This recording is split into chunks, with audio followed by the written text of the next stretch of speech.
সরকারের প্রজ্ঞাপন ছাড়া তার বিসিবি অফিস দখল করে ফেলেছে একটা মবের মাধ্যমে, এবং পরবর্তীতে আমরা দেখলাম সেখানে মন্ত্রীপুত্র শান্তিপুত্র সবকিছু মিলিয়ে বিশ্বের সেরা সেরা ক্রিকেটের অলরাউন্ডার যারা আছে, এই কাউন্সিল হচ্ছে সামনে সাধারণ একটি নির্বাচনের প্রস্তুতি এবং একটা অভ্যুত্থান ব্যর্থ। আমি বলবো যে এই ধরনের ক্রিমিনাল মেন্টালিটি নিয়ে আমাদের খেলাধুলা চলবে না, কারণ বিসিবিতে গত 17 বছর যে কথা বলেছিল, যে লোকটা এখন বিসিবি কন্ট্রোল করছে তাকে আমরা দেখেছি সে গত 17 বছর কোনো শব্দ করতে না।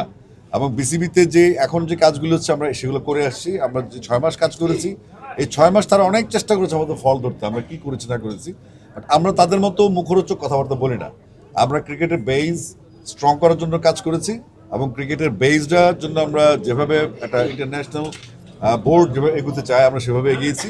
আমরা তৃণমূল পর্যায়ে কাজ করেছি, অনেকগুলো জেলা ভিজিট করেছি, আমরা প্রাইম ব্যাংক স্কুল করেছি, যেগুলো আরও অনেক ইভেন্ট আমরা করেছি এবং চলছে। একসময় তারা বলতো যে বাংলাদেশে জিম্বাবুয়ে ছাড়া খেলবে না, কেউ খেলবে না, কিন্তু তাদের কথাগুলো মিথ্যা প্রমাণিত হয়েছে। এবং আমি বিশ্বাস করি যে এই বোর্ডটা যেটা হচ্ছে সেটা হচ্ছে অতীতের কর্মকাণ্ডগুলি, তাদের যেই এই নাজমুল হাসান পাপনের সাথে সে দেখা করে আসছে ইংল্যান্ডে গিয়ে, এবং সে কয় তারিখ সে দেখা করে আসছে সেটা আমরা জানি, এবং সে এখানে আমাকে একটা ক্যাওয়াজে ফেলে দিয়ে, আমি তখন লন্ডনে ছিলাম, তা আমি পরে লন্ডন থেকে খবর পেলাম যে সে 2 দিন নাজমুল হাসান পাপনের সাথে মিটিং করেছে। তো এগুলো আমরা ডেফিনেটলি ফোকাস করব, এবং আমাদের যেহেতু আমরা এখন বিশ্বাস করি, আমিনুল ইসলাম বুলবুল বাংলাদেশ ক্রিকেট বোর্ডের প্রেসিডেন্ট, এবং আমরা আজকে রিড করেছিলাম 72 ঘন্টা ময়েশ্চার লক সমৃদ্ধ লিলি বডি ওয়াশ, শিয়া বাটারের গুডনেস স্কিন রিপেয়ার করে রাখে সফট ও গ্লোয়িং। সেই রিটেও আমরা খুব একটা ফলাফল পাইনি, কারণ হচ্ছে কোর্ট আমাদের কথা বলার সুযোগ দেয়নি। এখন কোর্ট নিয়ে কথা বলার জন্য আমাদের লয়ার আছেন, তিনি কথা বলেছেন ওখানে প্রেসের সাথে। আমরা মনে করি এই বিসিবি বোর্ড যেটা সেটা সম্পূর্ণ অবৈধ, সরকারি প্রভাব খাটিয়ে সরকারকে বিক্রি করে সরকারের যেই বদনাম হওয়া দরকার ছিল সেই বদনামটা অলরেডি তারা ইনকাম করে ফেলেছে। এবং আমি মনে করি যে এই সরকার যদি সঠিক পদক্ষেপ না নেয় এবং বিসিবি সংক্রান্ত আইসিসির যে নিয়মকানুনগুলি আছে সেই নিয়মকানুনগুলি যদি না মানে, তাহলে বাংলাদেশ কিন্তু একটা সমস্যায় পড়তে যাচ্ছে। অলরেডি আইসিসি তদন্তে আছে, এবং আমরা বাংলাদেশের কোর্টের উপর ভরসা করেছি, এটা আমাদের নিয়ম, আমরা আমাদের আদালতে ভরসা করবো ডেফিনেটলি।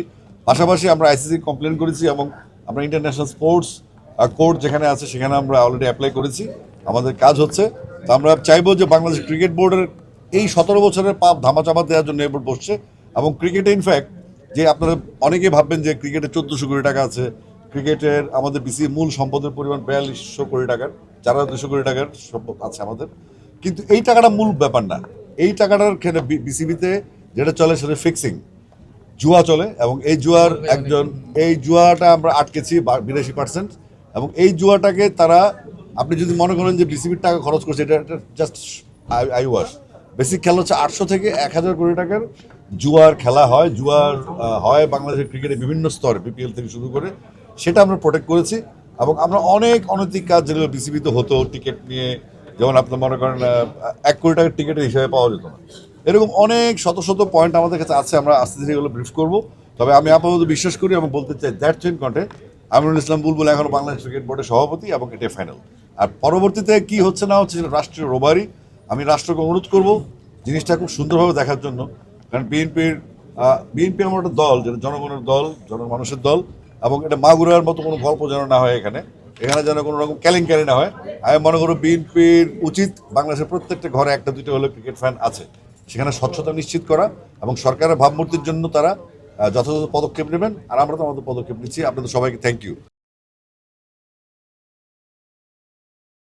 72 ঘন্টা ময়েশ্চার লক সমৃদ্ধ লিলি বডি ওয়াশ, শিয়া বাটারের গুডনেস স্কিন রিপেয়ার করে রাখে সফট ও গ্লোয়িং।